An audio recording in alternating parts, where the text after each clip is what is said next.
statistically speaking, you know that brilliant, meticulously researched 5-page essay you just spent like 3 weeks writing? Oh yeah, the one you poured your soul into. Exactly that one. Well, almost nobody is actually going to read it to the very end. It's harsh, but it's true.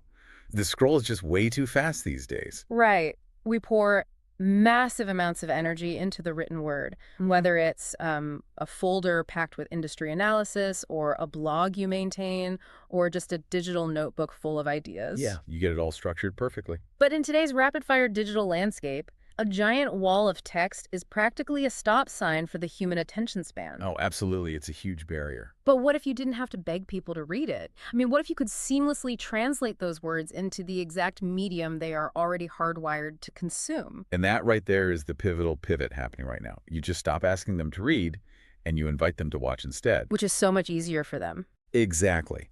The landscape of content consumption hasn't just evolved, It has fundamentally reorganized itself around video. Yeah. Like static text is still an incredible repository of complex information, but as a standalone distribution method, it really struggles to cut through the noise. Because it's just too much work. Right. The friction of reading long-form content on a tiny 6-inch phone screen is simply too high for a casual scroller. Which is exactly the friction we are tackling in this deep dive. Today, we're looking at some incredibly revealing excerpts from a piece published by TextCalle. Oh, this is a great one. Yeah, it's an article titled, "Turn Every Blog Post into a Viral Video with These AI Tools." And our mission today is to really pull apart the mechanics of how artificial intelligence is acting as a translation engine. Taking the static text and just transforming it. Exactly. Yeah. It's architecting it into captivating, viral-ready video content. We are going to unpack the exact playbook for doing this. And I think it's important to say right up front. Oh, yeah, go ahead. If you are listening to this and thinking, well, I'm a writer, I don't know the first thing about frame rates or, aspect ratios or motion graphics. Which is totally fair. Right. But the reality is you just don't need to. You don't need a film degree. You don't need a production studio. AI is handling all that spatial reasoning and the heavy lifting for you. It really is a profound democratization of production value. I mean, we are moving from an era where video required a dedicated team, right? Yeah, an animator, a voice actor, an editor. Exactly. To an era where an AI tool basically acts as your digital general contractor. I love that framing. Yeah, you just hand it the blueprint, which is your text, Right. and it coordinates the rest. But, and this is a big but, There's always a but. what the author of this piece makes abundantly clear is that having access to a digital general contractor doesn't mean you automatically know how to build a house that people actually want to live in. Right. The tools are just the execution layer. Exactly. The strategy is what actually determines if the video sinks or swims. Okay, let's unpack this then, because before we even touch the flashy AI tools, the source text hits the brakes and forces us to look at the target audience. Which is crucial. Now, I have to push back a little here on behalf of anyone listening who works in digital media. Isn't know your audience just like marketing 101? Oh, sure. It feels like advice we've been hearing since the dawn of the internet. Like, it's sort of like cooking a lavish dinner party. Yeah. You wouldn't just start throwing expensive ingredients or, AI video effects into a pot without checking if your guests have food allergies or preferences first. That's a great analogy.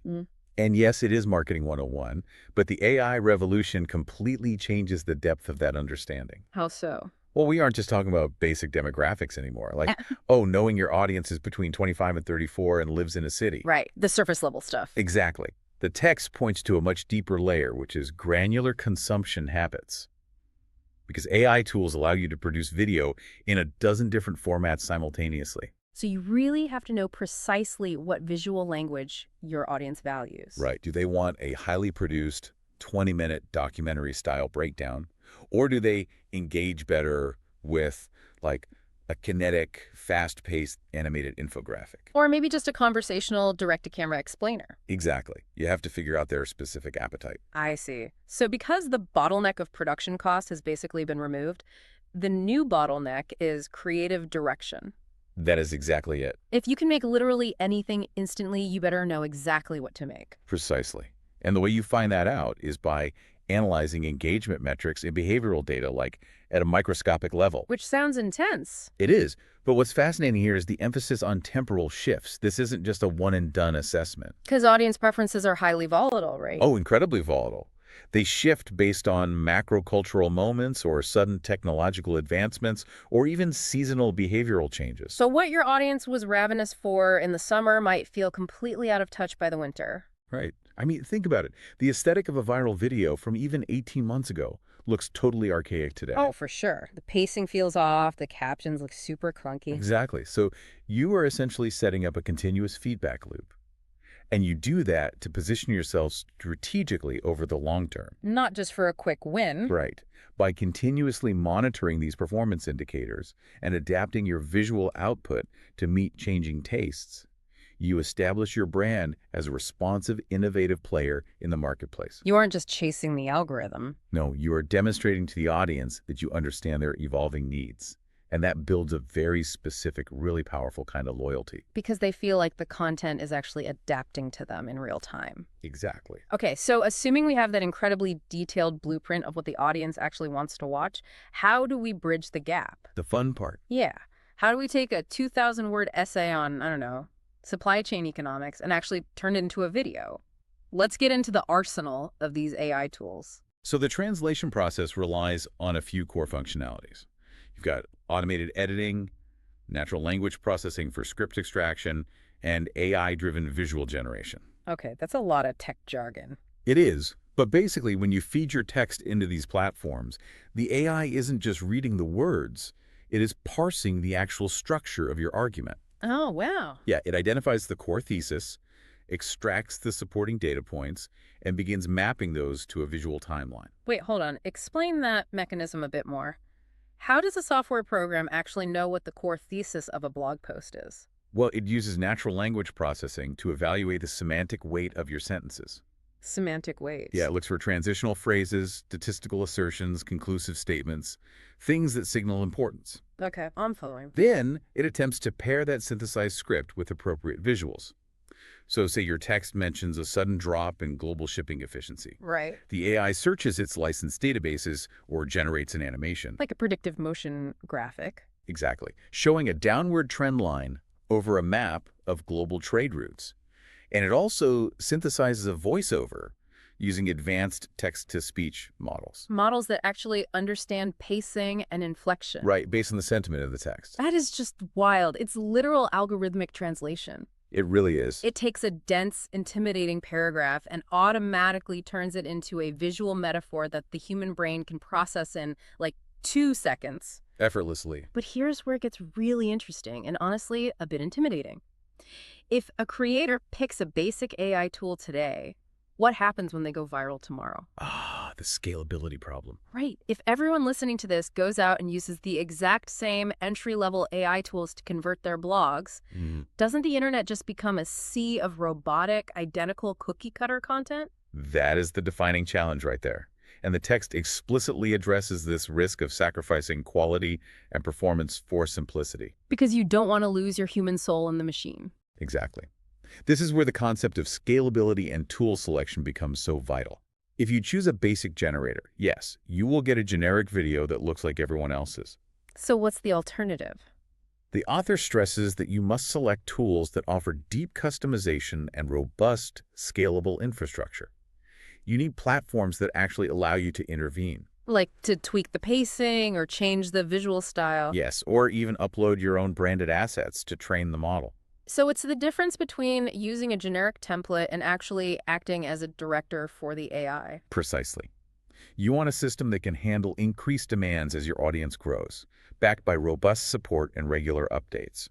You don't want to default to the lowest common denominator of design. That makes total sense. And if we connect this to the bigger picture, the visuals are doing double duty here. What do you mean? The text argues that innovative visuals don't just aid comprehension, they actively foster a sense of community. Wait, how so? How does an animation build community? Well, because highly engaging, dynamic visuals actually invite interpretation and interaction. Oh, I see. Yeah, when you present a complex idea beautifully, you prompt the viewer to react. They might pause the video to read a data point or share a specific frame with a colleague. Or they take to the comments to debate the visual representation itself. Exactly. By giving the audience something dynamic to react to, you transition them from passive readers into active participants. The content becomes a shared, immersive experience. It gives them a digital artifact to react to rather than just a wall of text to slog through. Right. But let's look at the harsh reality of the internet for a second.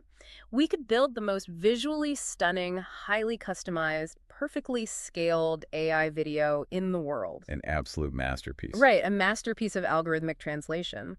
But none of that matters if the viewer never actually clicks on it in the feed. Or if they click and leave after 5 seconds. Exactly. We have to talk about the packaging, because the title and thumbnail are essentially the storefront window display. That's a perfect way to look at it. And the video length is the layout of the store. If the window is boring, no one walks in. But if the store layout is an endless, confusing maze, they walk right back out. Yep, they just bounce. It requires a completely different psychological approach than writing a blog. The source actually refers to your thumbnails and titles as the visual gateway. The visual gateway, I like that. Right, because in the text-based world, a headline might afford to be slightly academic or deeply descriptive. But in the video ecosystem, your packaging is your only chance to interrupt the scroll. And I'm assuming our audience already knows the thumbnails are important. I mean, we all use YouTube, right? We know what a thumbnail is. Of course. What I'm really curious about and how AI is changing the creation of that packaging. How do these tools optimize that visual gateway? They optimize it through predictive modeling and rapid A/B testing. Okay, break that down for me. Well, the text provides specific parameters for successful packaging. Utilizing bold colors, maintaining clear subject imagery, overlaying text that conveys the essence of the video instantly. The standard best practices. Right. But rather than just guessing what looks good, advanced creators are using AI to generate multiple variations of a thumbnail and run predictive A/B testing on them. Wait, really? So the AI is evaluating the thumbnail before a human even sees it? In many ways, yes. There are models trained on millions of high-performing videos that can analyze the color contrast, the focal points. Even the emotional resonance of the faces? Yes, exactly. They predict which specific combination will yield the highest click-through rate for your particular niche. That is wild. And the titles are generated similarly. The AI analyzes search trends and suggests concise titles that utilize high-volume keywords. While also injecting, like, elements of storytelling or a provocative question. Exactly, to evoke that curiosity. That is fascinating. You are essentially using an algorithm to solve for human curiosity. Pretty much. But getting the click is only half the battle of the packaging, right? The other half is keeping them in the room once they've opened the door. Right, the store layout from your analogy. Exactly. And the article spends time discussing the science of video length. How do we determine how long these AI-generated videos should actually be? Well, the general consensus, mostly driven by our shrinking attention spans, is that shorter videos tend to perform better. People want rapid, digestible value. Exactly. However, the text warns against arbitrarily chopping your content down just to hit a specific time code. There has to be a precise balance between brevity and depth. Because if you compress a complex topic too much, you lose the nuance. Right, the nuance that made your original blog post valuable in the first place. Every single second has to justify its existence and pull the narrative forward. Which is incredibly hard to judge objectively when it's your own content. Well, it's nearly impossible. You always think every point you wrote is essential. So how do you ruthlessly edit a video when the AI has generated, say, 3 minutes of great-looking footage? You let the audience's behavior do the editing for you. You treat your analytics as a diagnostic tool. Not just a report card. Exactly. The source emphasizes that analytics shouldn't just be a post-mortem on how many views you got. They are a forensic map of audience psychology. You have to look at the audience retention graph. The drop-off curve. Precisely. If you have a video that is 4 minutes long, and the graph shows that 40% of your viewers vanish at exactly the 1 minute and 12-second mark. You don't just shrug and ignore it. No. You look at what happened on screen at that exact moment. Did the pacing slow down? Did the AI voiceover transition into a dense, jargon-heavy explanation without visual support? Did you just spend too long on an introductory point? Exactly. By mapping those drop-offs to specific narrative beats, you train your own editorial instincts. You learn exactly which parts of your narrative are losing the audience's attention. It's forensic storytelling. Like, oh, they hated the historical background section. Next time, the AI cuts the history and jumps straight to the application. It's incredibly practical and data-driven. Okay, let's take stock of where we are. We have deeply analyzed our audience's consumption habits. We've utilized a scalable AI tool to translate a dense blog post into a dynamic video. Check. We've packaged it with a predictive thumbnail, and we've used diagnostic analytics to dial in the perfect runtime. The asset is complete. Ready to go. So, what does this all mean? Is the goal just to shout into the void across every platform simultaneously? How do we release this into the wild and ensure it actually has a successful lifespan? We have to look at the ecosystem. Building a resilient ecosystem revolves around intelligent distribution, optimizing for search engines, and adapting your formats based on feedback. Okay, let's start with distribution. Right, well, the text is adamant that you cannot treat all platforms equally. You cannot take the exact same video file and push it blindly to TikTok, Twitter, and Facebook groups. Because the norms of those platforms are completely different. A video that feels native on TikTok would feel super out of place on a professional Twitter feed. Exactly. And this raises an important question about agility. True thought leadership requires you to be agile with your formats. And I imagine AI helps with that reformatting too. Oh, massively. These tools can take your core video and automatically reformat it. They adjust aspect ratios, ensure visual elements stay within the safe zones of different apps, and even recut the pacing to match the cultural rhythm of the platform. So you could extract a highly polished snippet for Twitter and simultaneously generate like a behind-the-scenes version for a Facebook group. Exactly. The goal is to distribute content that feels native to this specific environment. That makes perfect sense for social feeds. But what about search engine optimization? SEO. Yeah, because traditionally SEO is entirely based on text. You write a blog post, you integrate your keywords, and Google's crawler bots read the text and rank the page. Right. If we are shifting our content strategy to video, don't we lose all that SEO juice? How does a search engine read a video? That is perhaps one of the most critical details from the source text. You don't abandon text. You integrate it into the video architecture. How? Through subtitles and closed captions. The text highlights this as a dual-purpose strategy. We naturally think of captions as an accessibility feature, which is absolutely vital. And necessary for anyone watching on mute while commuting. Right. But the secondary, arguably more powerful function of those closed captions is SEO. Wait, really? Yes. Search engines cannot watch your video to comprehend the nuance of your argument, but they absolutely crawl transcript files. Oh, wow. So by using AI to automatically generate highly accurate captions and ensuring your target keywords are spoken in the video. Not for printed in the transcript. Exactly. You are essentially handing the search engine algorithm a perfectly formatted text document to index. That is a phenomenal strategic loop. You use an AI text-to-speech model to create the audio, then an AI speech-to-text model generates the transcript, which lets the search engine bots catalog it perfectly. It satisfies the human desire for visuals while feeding the algorithmic need for text data.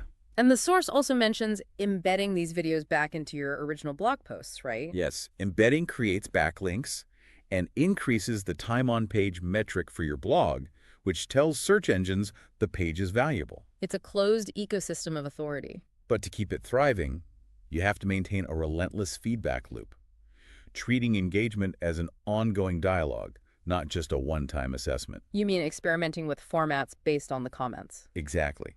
If your animated explainer performs well, try using the AI to generate a tutorial, or extract questions from the comments to script a live Q&A session. Catering to different learning styles. Right. You synthesize the qualitative feedback from the comments with the quantitative data from watch time and pivot quickly when trends change. It's a constant, agile evolution. You are never really finished with a topic. Never. Let's bring all of this together for everyone listening. We have mapped out quite the operational playbook in this deep dive. We really covered a lot of ground. We started with the premise of taking a static blog post and recognizing that reading it is high friction for modern audiences. Right. Acknowledging the reality of the scroll. Then we explored how to uncover exactly how your specific audience prefers to consume information.